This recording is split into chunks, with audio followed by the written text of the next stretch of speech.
Welcome back, everyone, to another episode of Higher Elevation Coach, where faith meets healing and healing meets elevation. I'm your host, Monique Beckford, and today we're diving into a deep and powerful conversation on overcoming hidden fears that hold you back. You see, fear is sneaky. It's not always loud or dramatic. Sometimes it hides behind confidence, perfectionism, or I'm just not ready yet. It wears disguises, busyness, procrastination, even overthinking.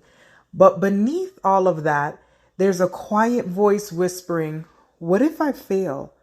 Or even scarier, what if I actually succeeded? So let's start with what I call hidden fear. Hidden fear doesn't always look like panic or anxiety. Sometimes it looks like comfort.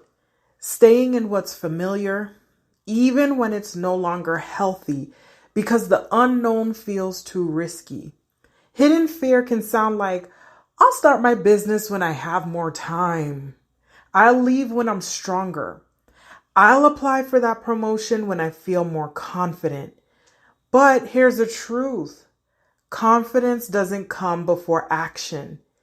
It comes after it. When you step out, even with shaky hands and uncertain steps, that's where courage grows.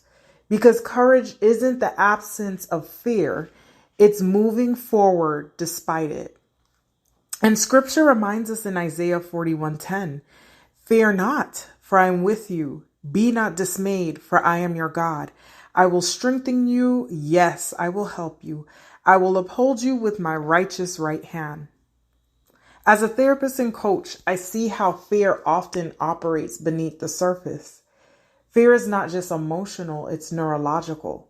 Your brain is wired to protect you from danger, but it doesn't know the difference between real danger and new opportunity. So when you try to step into something new, a relationship, a business, a calling, your brain sounds the alarm. Wait, we've never done this before. Stay safe. But here's the thing. Staying safe can also keep you stuck. And many of us have learned fear. Fear that came from trauma, rejection, betrayal, or failure. Maybe someone told you as a child that you weren't enough. Maybe someone abandoned you when you took a chance. Maybe you've been conditioned to play small to keep the peace. But that's not your truth anymore. Because what was once protection has now become limitation. So let's talk faith. Faith doesn't mean fear disappears. Faith means you choose to believe anyway. You move forward even when your voice shakes because you know God walks with you. 2 Timothy 1:7 reminds us, for God has not given us a spirit of fear, but of power, love, and a sound mind. That means fear is not from God, but power is, love is, a sound mind is. So if fear doesn't come from Him, you don't have to own it. You can release it. And releasing fear often means releasing control, trusting God with the outcome, even when you don't know the details. Some of you are waiting for clarity before you move. But God is waiting for your obedience before He gives you clarity. Faith says, I don't know how, but I know who. So let's get practical for a moment. I want you to take a moment and identify how fear shows up in your life. Maybe you overthink everything, self-sabotage just when things start going well, seek validation before making decisions, keep people at a distance to avoid rejection.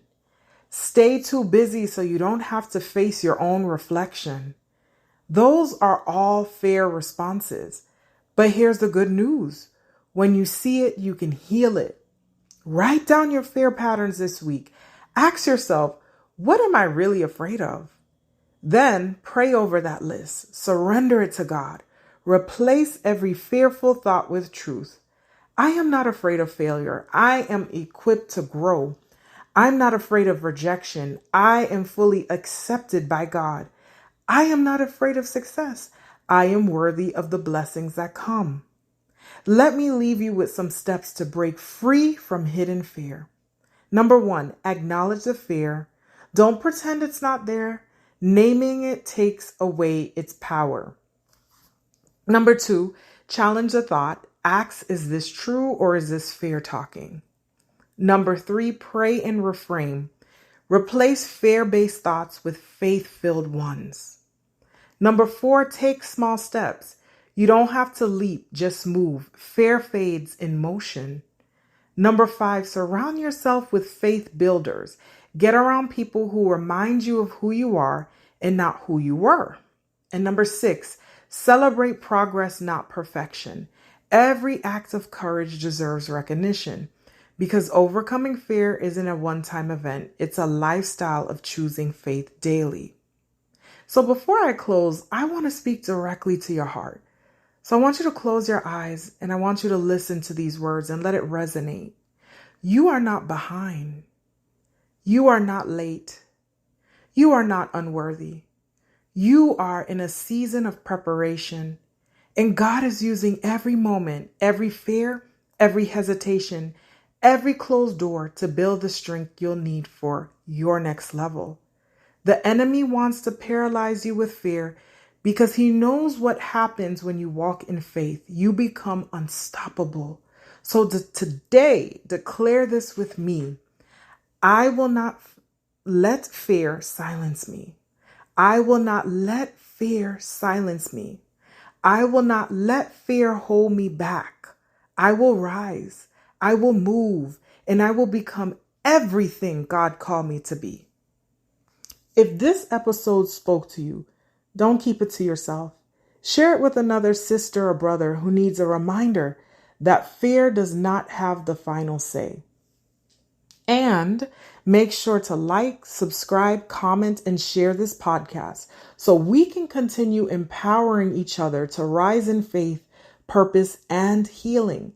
And don't forget to visit www.higherelevationcoach.com for coaching sessions, empowerment resources, and faith-based tools to help you walk boldly into your next chapter.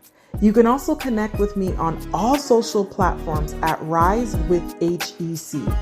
Until next time, keep rising, keep healing, and always remember you are called, you are chosen, and you are capable of more than fear will ever